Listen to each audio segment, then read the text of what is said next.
Hey guys, welcome to my mini blog. তো মনসা পুজোর part 2 নিয়ে আমি হাজির। তো তোমাদেরকে যেমনটা বলেছিলাম যে আমার get ready with me shoot করার ছিল, তাই সেটা শুট করার আগেই আমি একটুখানি এখানে জল খেয়ে নিচ্ছিলাম, কারণ রাস্তায় প্রচন্ড রোদ, তোমাদেরকে যেটা বলেছিলাম।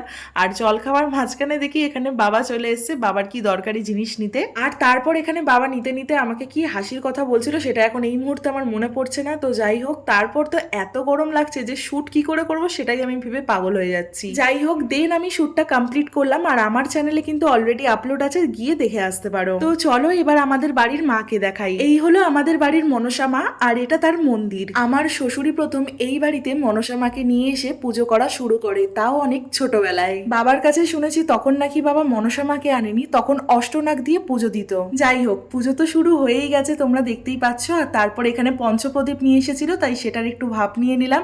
আর এখানে সবাই উপোস করেছিল, তাই এখানে সবাই মন্ত্র পড়ে অঞ্জলি দিচ্ছিল। অঞ্জলি দেওয়া হয়ে যাওয়ার পর ঠাকুরমশাই সবাইকে এখানে চরণামৃত দিচ্ছিল, তাই সেটাই এখন নিলাম। আমাদের বাড়িতে মনসা মায়ের বই রয়েছে, যেটা বাবাই প্রত্যেক বছর পড়ে, কিন্তু আমি তো কোনোদিনও দেখিনি, তাই এবছর প্রথম দেখলাম বাবাকে বইটা পড়তে। তোমরা যদি বাবার বই পড়াটা শুনতে চাও তাহলে আমাকে অবশ্যই কমেন্ট বক্সে জানিও, আমি তাহলে অবশ্যই শেয়ার করব। খুব ভালোভাবে পুজো হওয়ার পর এবার সবাইকে প্রসাদ দেওয়ার পালা। আর এখানে পুচকিটা দেখো সবাইকে প্রসাদ দিচ্ছে। তারপরে আমিও এখানে প্রসাদ নিয়ে নিলাম। আর প্রসাদের মধ্যে সব থেকে কিন্তু ভালো লাগে এই চাল মাখাটা। প্রসাদ খাওয়া হয়ে যাওয়ার পর সবার সাথে গল্প করে একসাথে লাঞ্চ করে অনেকটা সময় কাটিয়েছি।